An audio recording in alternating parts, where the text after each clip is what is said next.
Welcome to Rudra cooking. மழை வந்துக்கிட்டே இருக்குது. அப்படியே சுட சுட ஏதாவது சாப்பிட்டா நல்லா இருக்குன்னு தோணுது. என்ன செய்யலான்னு பார்த்தேன். கொஞ்சம் பாஸ்தா இருந்தது வீட்டில், கொஞ்சம் பூசணிக்காய் இருந்தது. அதை வச்சு பூசணிக்காய் வச்சு ஒரு பாஸ்தா செஞ்சிடலான்னு ரெடி பண்ணேன்.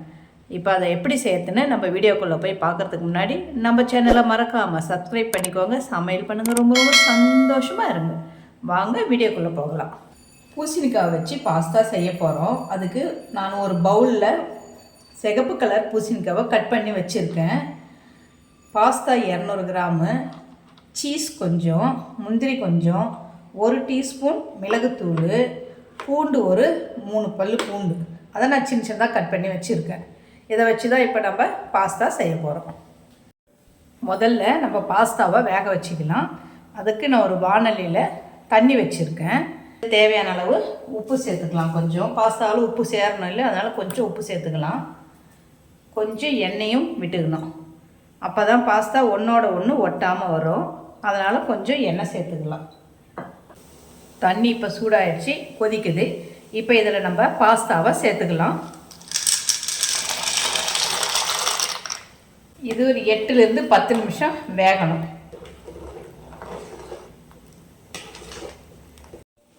இப்போ பாஸ்தா வேகிறதுக்குள்ளே நம்ம ஒரு வாணல் வச்சு அதில் பூசணிக்காவை வேக வச்சுக்கலாம். அதுக்கு முதல்ல நான் ஒரு 1/2 டீஸ்பூன் நெய் விட்டுக்கிறேன். வெண்ணெய் இருந்தால் வெண்ணெய் சேர்த்துக்கினா நல்லாயிருக்கும். வெண்ணெய் இல்லாதால நான் நெய் சேர்த்துக்கிறேன்.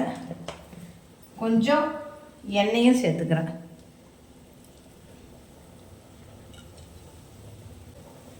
இந்த பூண்டு இதில் போட்டு வறுத்துடலாம்.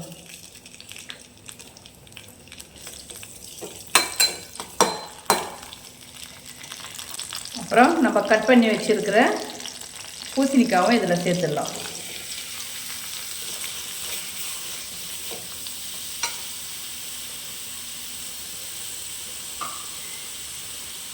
முந்திரி எடுத்து வச்சுருக்கலையே, அதையும் இது கூட சேர்த்துடலாம்.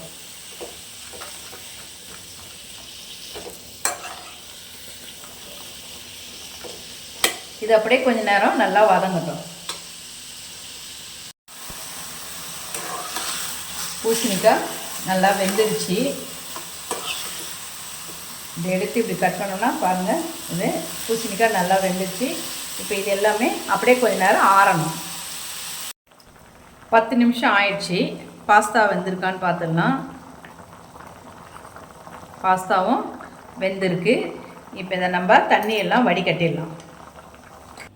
இந்த மாதிரி பாஸ்தாவை வடிகட்டி எடுத்துக்கலாம்.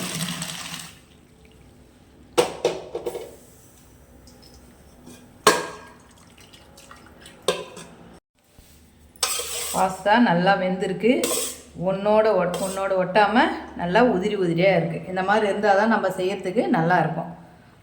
பூசணிக்காய், முந்திரி, பூண்டு எல்லாம் வதக்கி வச்சுருந்தோம். நல்லா ஆறிடுச்சு. இப்போ இதை ஒரு மிக்சியில் போட்டு அரைச்சி எடுத்துக்கலாம்.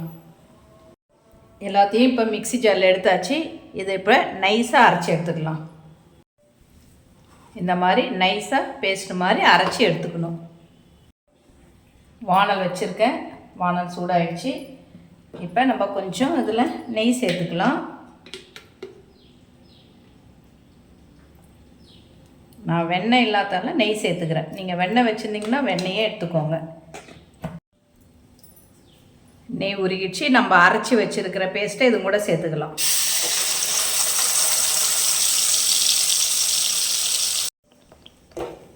இதை கொஞ்சம் நேரம் நல்லா கலந்து விட்டுக்கிட்டே இருக்கணும்.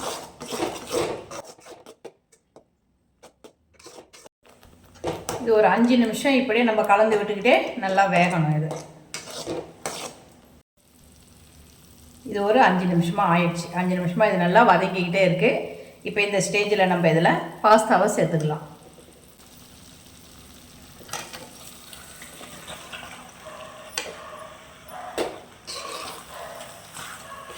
பாஸ்தாவை சேர்த்து நல்லா கலந்து விட்டுக்கலாம்.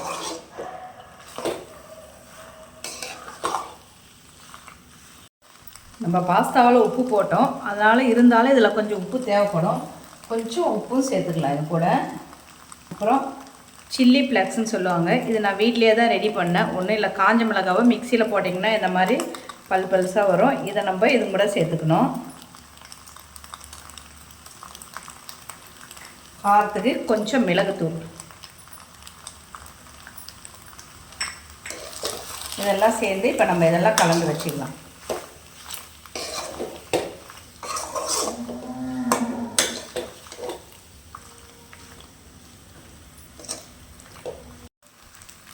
இப்போ நம்ம கடைசியாக இந்த சீஸு இதுவும் கூட சேர்த்துக்கலாம். கட் பண்ணி வச்சுருக்கிற சீஸையும் இதுவும் கூட நம்ம சேர்த்துக்கலாம்.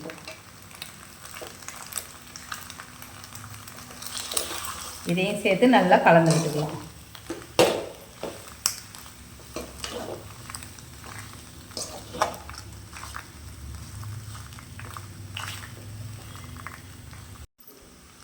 அவ்வளோதான்.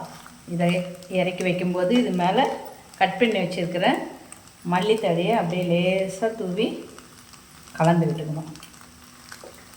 இந்த மாதிரி மழை டைமில் ஈவினிங் வீட்டில் எல்லாம் இருக்கும்போது இந்த மாதிரி சுட சுட செஞ்சு சாப்பிட்டா சூப்பராக இருக்கும். நீங்களே இதை கொஞ்சம் வீட்டில் ட்ரை பண்ணி பாருங்கள். எப்படி இருக்குன்னு கமெண்ட்டில் சொல்லுங்கள். அருமையான பம்கின் பாஸ்தா ரெடி ஆயிடுச்சு. அட்டகாசமான சுவையில் பம்கின் பாஸ்தா ரெடி ஆயிடுச்சு. நீங்களே இதை வீட்டில் ட்ரை பண்ணி பாருங்கள். மறக்காமல் நம்ம சேனலை சப்ஸ்கிரைப் பண்ணிக்கோங்க. சமையல் பண்ணுங்கள். ரொம்ப ரொம்ப சந்தோஷமாக இருங்க. உங்கள் ஃபேமிலி அண்டு ஃப்ரெண்ட்ஸுக்கு ஷேர் பண்ணுங்கள். நன்றி, வணக்கம்.